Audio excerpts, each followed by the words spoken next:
Pleased to say the Minister for Technology and Digital Economy, Chris Philp, is with us this morning. Hi, thanks for joining us on the programme. I want to start with what on earth happened in Paris over the weekend. I know that your boss, Nadine Dorries, wants UEFA to look into it. That's right. I mean, I was horrified to see those pictures of fans, including some children, disabled fans, being pepper sprayed by French police. And from the pictures I saw, there was no obvious justification for that kind of behaviour.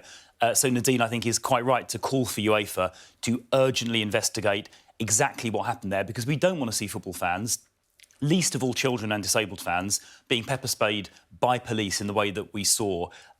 So I really am concerned by it. The government are as well, and we need UEFA to properly investigate exactly what happened and get to the bottom of it. We've heard from a French minister just a few moments ago, actually, talking about saying that they were sorry that children and adults, some adults had got caught up in it. But other French officials are less sympathetic. This from the French Interior Minister, Gérald Darmanin. Forgive my pronunciation. He claimed that stewards were assaulted by Britons who forced entry without tickets or with counterfeit tickets. Tweeted about it as well. He said thousands of British supporters without tickets or with counterfeit tickets forced entry and sometimes assaulted the stewards. What would you say in response to that? Well, I think this is why we need a proper investigation by UEFA to get to the bottom of it. But the pictures I saw certainly did not depict British fans, Liverpool fans, doing anything of the sort. The pictures I saw showed fans with tickets waiting to get in, being sprayed, and I was deeply concerned by that. I'm a football fan myself, Crystal Palace fan. And, so not really then. Kidding. Ouch, ouch. We did really well this season. Look, we need to get this investigated properly. Yeah. What about the suggestions that fans were pushing their way into the ground and they didn't have tickets? That's not the sort of behaviour that the government would condone, though. No, it's not. Of course it isn't. But as I say, we need to get this properly looked into so we understand exactly what happened. But as I say, I saw footage of fans behaving in a perfectly calm way, getting pepper sprayed, and that just strikes me, looking at those pictures, as not appropriate. So we need an investigation to just get to the bottom of all of this. And I think UEFA are best placed to do that, and I hope they get on with it and do it urgently. Talk to me about what's going on in the papers at the weekend, suggesting that Kerry Johnson's organised a couple of parties in the Downing Street flat now, and that is continuing to rumble on. Should it be investigated? Well, I think we've had an unbelievably comprehensive set of investigations going on now for a period of nearly 6 months. We've had, obviously, the Sue Gray investigation published last week, and we've also actually interviewed, I mean, goodness knows, dozens or possibly even hundreds of people in the course of her investigation, looked at emails, messages and everything else. And we've had the Metropolitan Police investigation, which, again, has gone on over a number of months, and they conducted that with the full police powers. So having had 2 separate investigations, including by the police, over many months, it's not immediately obvious to me that we need any more investigations, when this has probably been rightly been the most thoroughly investigated set of incidents in recent times. But the suggestion is that there are WhatsApp messages that put her in the flat on the day of the Prime Minister's birthday with other people in the apartment as well. Messages that Sue Gray has not seen. For completeness, should we not just look at that? Yeah, so I saw this story saying that a number 10 aide had said they had further messages.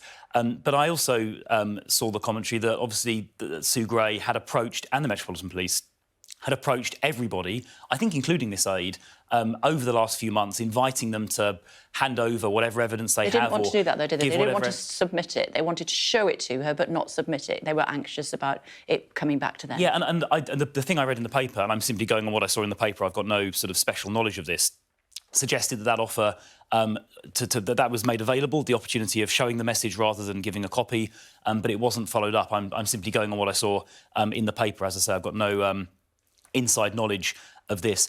But my instinctive reaction is that there have been 2 incredibly thorough investigations that have gone on. And unless there's something really striking that hasn't been known about previously, then I think they have been looked into really thoroughly, and the report was incredibly thorough. And another one to come, obviously, from MPs. That's right. So we'll wait for that.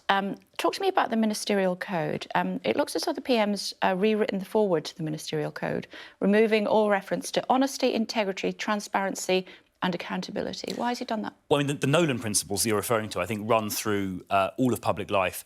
The decision to update this code, I believe, was taken, and the decision to update it in this way was taken, I think, about a year ago in April 2021. All of the rules about the importance of being honest with Parliament and all of those things are still in there. The main change, which is something which the Committee on Standards in Public Life called for themselves, was for the ability to have a graded series of sanctions. So just like in any workplace, if somebody breaks the rules, they don't necessarily just get fired straight away. There might be other sanctions that fall short of getting fired.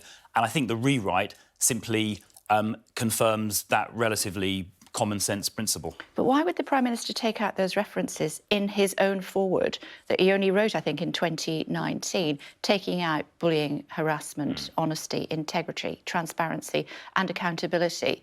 Why would he do that now? Also, I mean, the forward gets updated periodically, but those things you talked about are, of course, in the body of the ministerial code. They haven't been completely deleted; they are still in there. And obviously, things like honesty, integrity, proper behaviour in the workplace, and so on. All of those things are still in the ministerial code. So why take them out of the forward? Well, because the forward is a general introduction, and I guess he just wanted to talk about whatever he wanted to talk about in that forward. They're all still in the code. Right? The forward is just an introduction, setting the scene. All of those things you've mentioned, which are obviously completely unacceptable, are still in the ministerial code in black and white. So they're not important enough to be in the forward, though, as far as the Prime Minister is concerned? The forward's a general introduction. All of those things are in the ministerial code, and of course they're important. Yeah, but you understand why people might be quite alarmed about that at the moment, given that the Prime Minister is accused of misleading Parliament? Yes, I do understand, but the ministerial code still makes clear that misleading Parliament, quite rightly, is considered a breach of the ministerial code. We've been reading in the papers this morning about some funky new plans as far as Brexit is concerned and bringing back imperial measures, pounds and ounces and the like. Is that really what people care about when they're going to be, I think, £800 poorer, despite what the government's offering them as part of this £15 billion package? Well, look, I think it's just allowing a bit of our national heritage and culture back onto the shop shelf. But you mentioned the cost of living, and of course last week the government announced an enormous £15 billion package to help the cost of living challenges that we face. And in fact, for the poorest one-third of households, that support package announced last week will amount to £1,200. A really substantial contribution. And that's on top of everything else we've had this year: the cut in fuel duty by 5p a litre, the national living wage increased by £1,000 per year, 2 million universal credit claimants getting an extra £1,000 because the taper rate has been adjusted. So the government is throwing everything at this cost of living problem, as we rightly should. And yet, the House of Commons Library says average earner will be £800 poorer despite those support payments.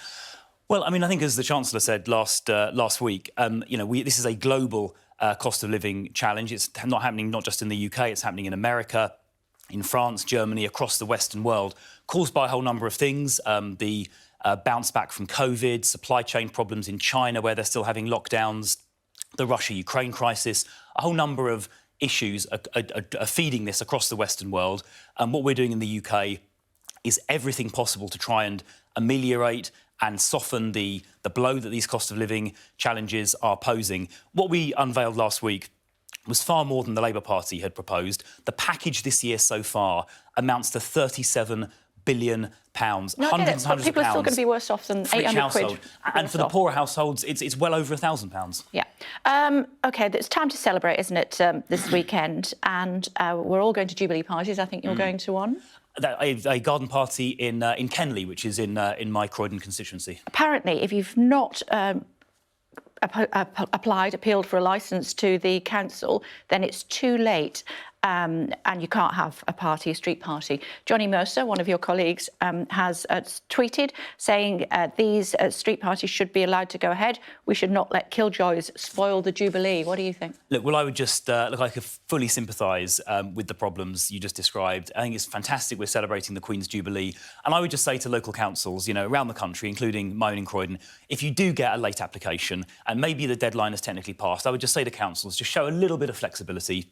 show a little bit of willingness to accommodate people. And if you're at all able to, please do grant these requests, even if they are made technically after the deadline. Let's just show a bit of flexibility and pragmatism in support of Her Majesty's 70th Jubilee.